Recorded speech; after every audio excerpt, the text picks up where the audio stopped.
Hola, muy buenos días.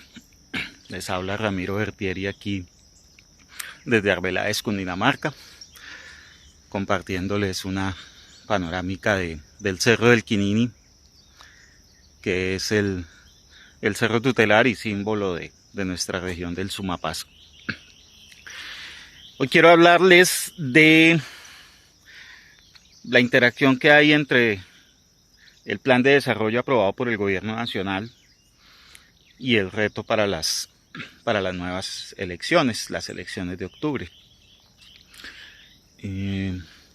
Tradicionalmente, los planes de desarrollo han sido un medio para reforzar en mucho el centralismo.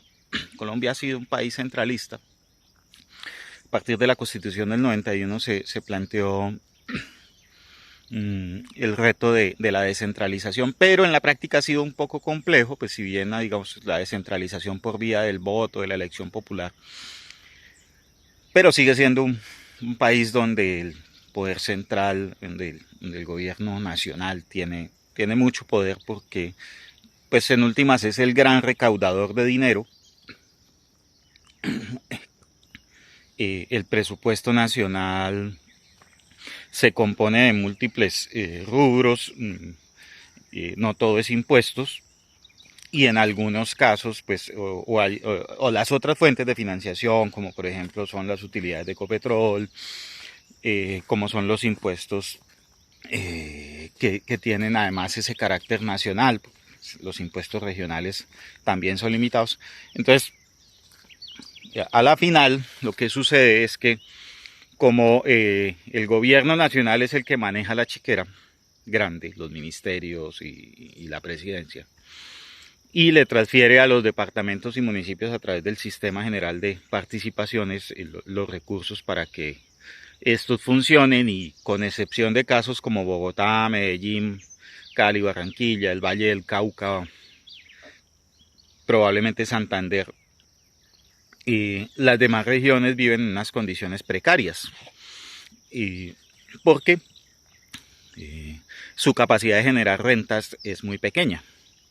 En cambio, pues las ciudades que tienen alta actividad empresarial e industrial sí generan impuesto de industria y comercio, además que generan una dinámica económica de empleo que revierte a su vez en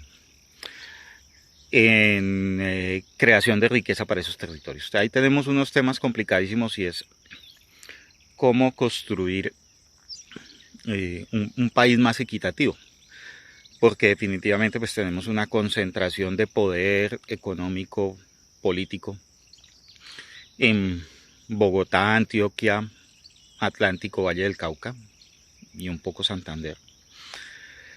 Podemos decir que hay algunas regiones que tienen ahí, digamos, como que son seguidoras y tienen cierto grado de participación.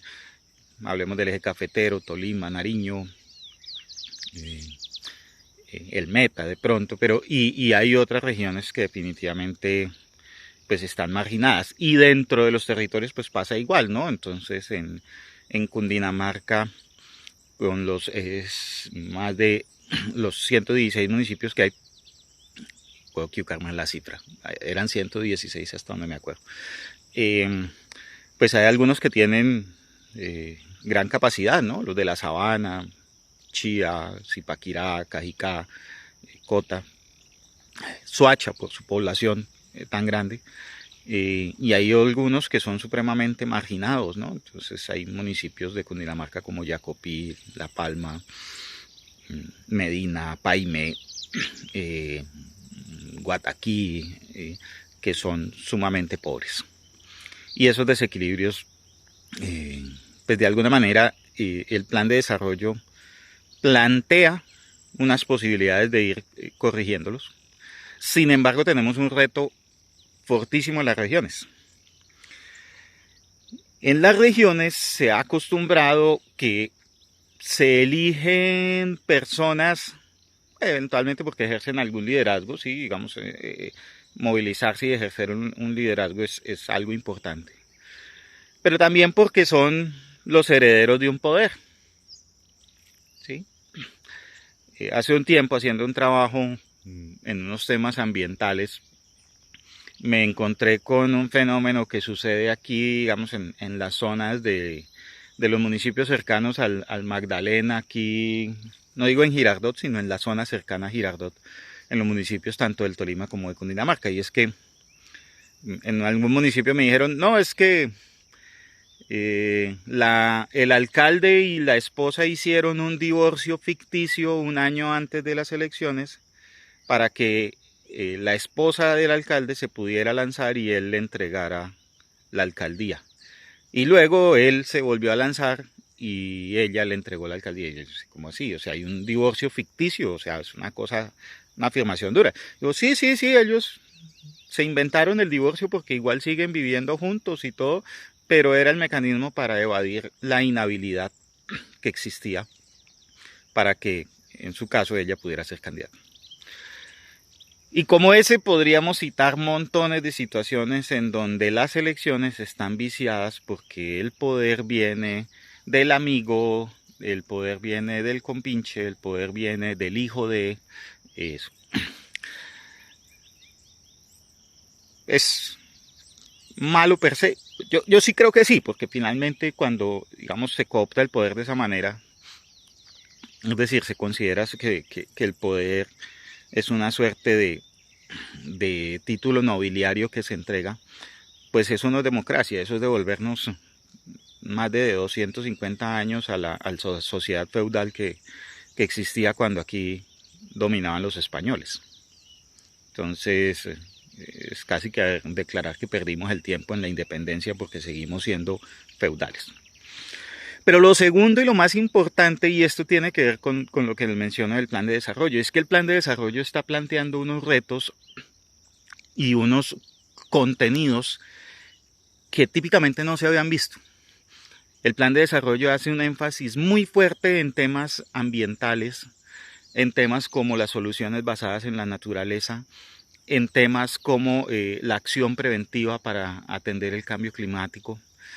Está haciendo unos planteamientos muy fuertes en industrialización rural, en la creación de capacidades productivas en los territorios, es decir, que esas capacidades que tradicionalmente han estado concentradas en Bogotá, en Cali, en los grandes núcleos urbanos, y que además esas capacidades han sido las que les han permitido a esos núcleos urbanos volverse poderosos, no solo económicamente, sino que a sus gobiernos, por vía de esos impuestos que captan, pues también les han permitido que esas capacidades se distribuyan en los territorios. El plan de desarrollo planteaba los retos de ordenar en torno al agua la convivencia, el hábitat humano.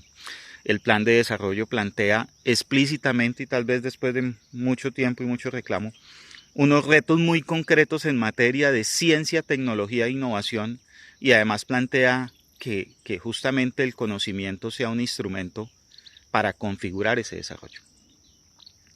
Y la pregunta entonces es, ¿será que el títere puesto por el gamonal, será que el poder heredado, ya sea por esas triquiñuelas, ¿no? El esposo o la esposa, además inventándose un mecanismo ficticio para saltarse una inhabilidad, o el hijo de, o el candidato puesto por fulano o puesto por sutano, que en las regiones sabemos que pasa, es la persona idónea para gobernar? ¿Qué hay detrás de? ¿Cuál es la capacidad de la persona? Y no solo tiene que ver con sus títulos, aunque la formación es un criterio.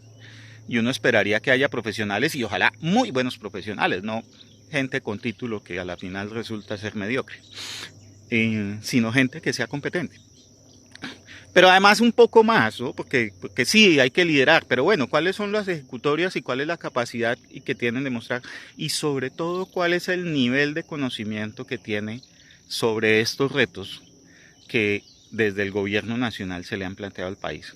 Y uno dirá, las regiones son autónomas, los municipios son autónomos. Sí, hay unos grados de autonomía, pero a la final el gobierno nacional definió una carta de navegación y la capacidad que tengan los territorios de alinearse con esa carta de navegación será determinante para poder jalonar los recursos, para poder estructurar los proyectos y para construir esas estrategias que le permitan a los territorios salir avante. Hace unos días hice un video en este mismo sitio. Esta es la carretera del Boquerón Arbeláez. Vean la maravilla carretera. Destruida. Y eso que los granjeros, los finqueros fueron quienes la arreglaron, porque por aquí hasta vino el ministro de Transporte que salió, el señor Reyes. No aquí, vino al pueblo a hablar y a decir que iban a hacer cosas, pero esto es. En el pasado era suficiente con hacer vías, placas, huellas. En el pasado era suficiente con pequeños proyecticos para hacer una alcaldía decente. Hoy por hoy los retos son más complicados, más sofisticados. Y el llamado a la gente es que a la hora de escoger, a la hora de plantear, no solo una candidatura a alcalde, o no solo, ni siquiera es un tema, sino que se tomen el trabajo de mirar y entender si efectivamente las personas y las agrupaciones políticas efectivamente están entendiendo los retos de ese desarrollo que requiere el país, o si se va a seguir repitiendo esa lógica de darle el poder al gamonal del turno. Muchas gracias, mi nombre es Ramiro Bertieri desde Arbeláez, Cundinamarca. Ojalá me sigan en el canal, ojalá compartan este contenido y seguiremos conversando sobre procesos políticos, sobre temas que tocan a todos y que nos permitan aprender y entender un poco mejor sobre el ejercicio democrático. Muchas gracias.